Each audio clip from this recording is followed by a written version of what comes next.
কেবল সাধারণ এবং অসাধারণভাবে জীবনযাপন। কিছু মুহূর্তের একটি সংগ্রহ করা ভিডিওতে ডুব দেওয়া যাক।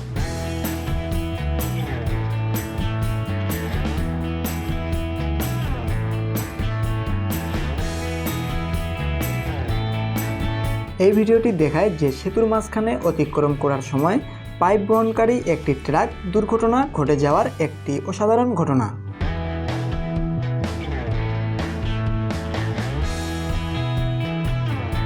বিশ মিলিমিটার ব্রিজের একটি অংশ ধসে যাওয়ার ফলে ট্রাকটি জ্বলে পড়ে যায়। নদীর উপরে ঝুলে পড়ে ট্রাকটি।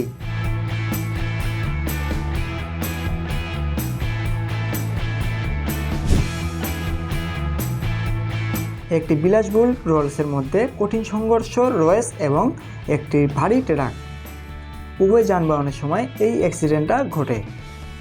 তাৎক্ষণিক দুই ড্রাইভারের তর্ক বিতর্ক হয় এবং আইনি লড়াই শুরু হয়। কে ভুল করেছে? দোষ ছিল রয়েস ড্রাইভারের। অসময়ে ডান মোড় নিয়েছিলেন। ট্রাক চালক তাৎক্ষণিক ধারণা করতে পারেনি। চারপাশে এই গল্পটি ঘটেছিল নেপালের একটি ছোট একটা এয়ারপোর্টে। পর্যটকরা একটি টার্বোপ্রুফ প্যানেলের আগমনের চিত্রগ্রহণ করেছিলেন, যা তাদের যাত্রা চালিয়ে যাওয়ার কথা ছিল, তবে কিছু ভুলের কারণে এমনটা হয়।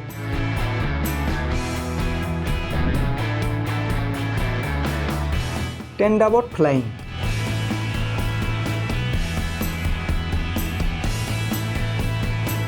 কিছুটা গতির জন্য ব্যতিক্রমে এমনটা হয়। এই ডাবট মোড়ের ভবিষ্যৎ নিয়ে কিছুটা অবশ্যই সন্দেহ রয়েছে।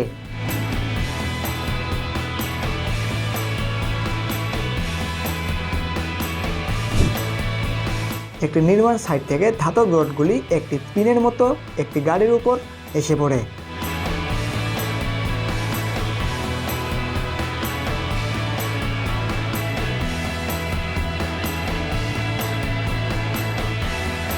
এটা দেখে আমাদের এটাই শিক্ষা নেওয়ার দরকার যে গাড়ি পার্কিংয়ের সময় চারপাশে লক্ষ্য করা দরকার।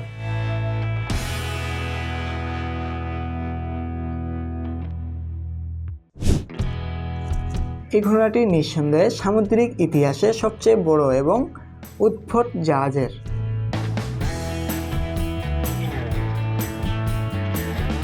এই ঘটনাটি নিঃসন্দেহে সামুদ্রিক ইতিহাসে সবচেয়ে বড় এবং উদ্ভট জাহাজের ধ্বংসাবশেষ। একটি মালবাহী জাহাজ এমভি গোল্ডেন জাহাজটি ইন্দোনেশিয়ার উদ্দেশ্যে রওনা হয়। গাড়ির বোঝা বহন করে মাঝ রাস্তায় দুর্ঘটনার সম্মুখীন হতে হয়। জাহাজটিতে মোট গাড়ি ছিল 4000। দুর্ঘটনার পরে উদ্ধার করা হয় 200টি গাড়ি। ক্ষতিগ্রস্ত পরিমাণ $160 মিলিয়ন। প্রায় 2 বছর লেগেছে জাহাজটি উদ্ধার করতে। দুর্ঘটনার কারণে পরিবেশগত ক্ষতির জন্য এটি এখনও সঠিকভাবে অনুমান করা অসম্ভব।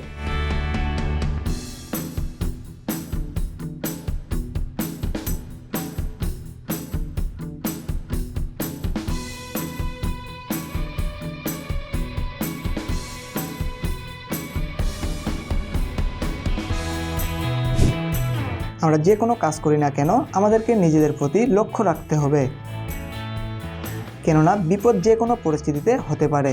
যেমনটা বলতে গেলে এমনটা।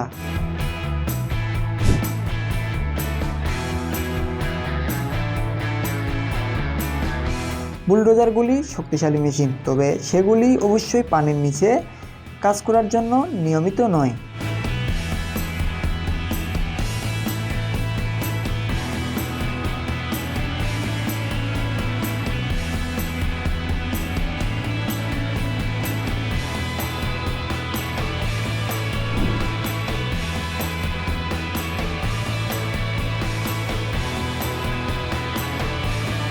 বায়ু থেকে নিরাপদ শক্তি উৎপাদন করার কথা যে বায়ু জেনারেটর তার কাজ পরিচালনা করতে পারেনি। এই ভিডিওটি সকলের হৃদয় ভেঙে দেবে।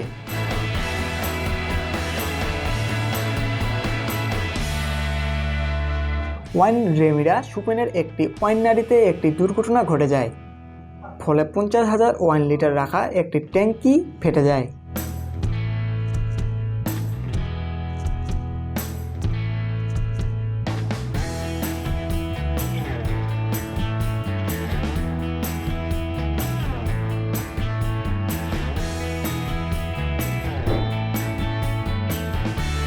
এটা বলা কঠিন যে স্কুটার চালক বা প্রাইভেট কার চালক 10টি কার।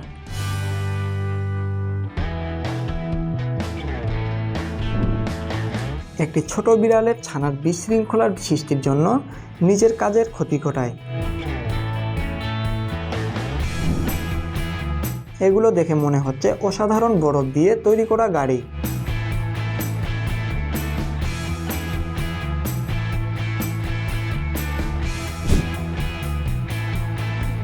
এটি এমন একটি ড্রিল মেশিন যে এটা চলাকালীন এর শব্দ আর ভাইব্রেট অসহ্যকর।